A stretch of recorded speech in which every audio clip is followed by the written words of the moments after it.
Hey there, Creep family, it's your girl Monica. We're back for another look in our 13 Days of Halloween series. This one is number 9, I believe. And we've done a witch in the past, but I decided I wanted to do something a little bit different. So it's still a witch, but she had a little accident. She was making some potions, brewing up some concoctions, and boom, explosion.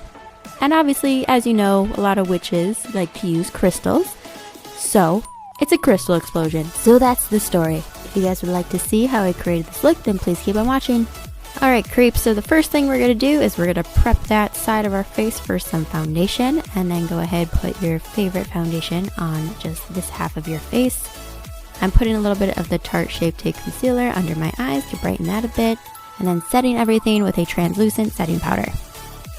I'm then going in and starting to contour, beginning with my nose and then doing my cheekbones as well, making sure to blend that all out and sharpen up all those edges. We're then taking the Urban Decay Wire palette, and I'm grabbing that red shade in the palette and just dabbing that onto my cheeks, and then using the Anastasia Beverly Hills Dip Brow to fill in my brows. We're then taking the brand new Haus Labs Kohl eyeliner pencil, and I'm literally just going to be throwing this all over my lid and in the waterline here, using a brush to buff this out and blend it out a little bit and soften all that. Putting a little bit more on that lower lid and buffing that out. I'm then taking this Lime Crime palette and using the gray shade around the edges of all the black, and then using the black shade to kind of deepen the lid and crease area a little bit more. We're then taking the Haus Labs Punk Liquid Liner and using this to give ourselves a strong winged liner. Throw on some mascara and pop on your favorite lashes.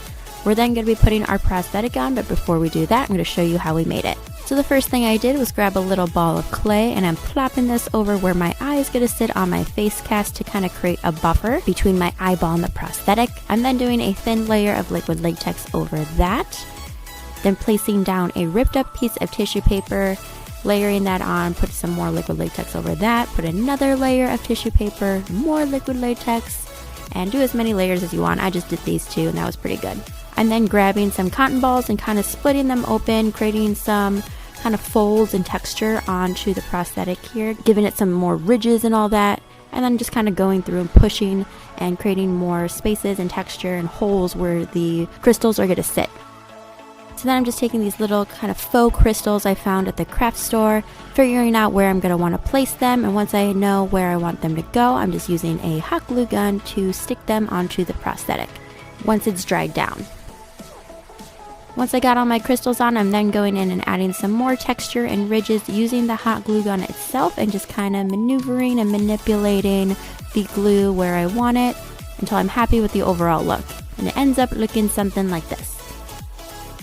To adhere this to my skin, I am just placing some Pros-Aid on the inside of the prosthetic and sticking that to my face.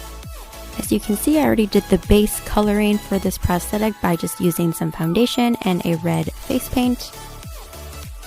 So once that's all stuck on there, I'm then going back in with that red water activated face paint, putting this on a brush and just flicking this all over the perimeter of the prosthetic to help blend it in, as well as give us that really sweet splatter effect there. We're then adding a couple blood drippy guys on the bottom. And then going in with some scab blood on a Q-tip, I'm just putting this in the deepest recesses of the prosthetic to give it that really gory, bloody, gross feel. And then going in with the stippling sponge and just using either a red face paint or fake blood, whatever you got, on this, and just stippling this around the perimeter again and wherever you want it to be. And then I'm filling in my lips with a black lipstick. And then just going in and buffing out those edges so it's not super crisp and pristine. And then that's it, guys. You are now a witchy mess. Thank you guys so much for watching. As always, please like this video if you enjoyed it. Subscribe to become part of our Creep family and join us for the rest of our 13 Days of Halloween series. We are on the last week of October. I can't believe it. So we're going to be going full force, full throttle here soon. Thank you guys so much again. I love you all, and I'll catch you in the next video. Mwah!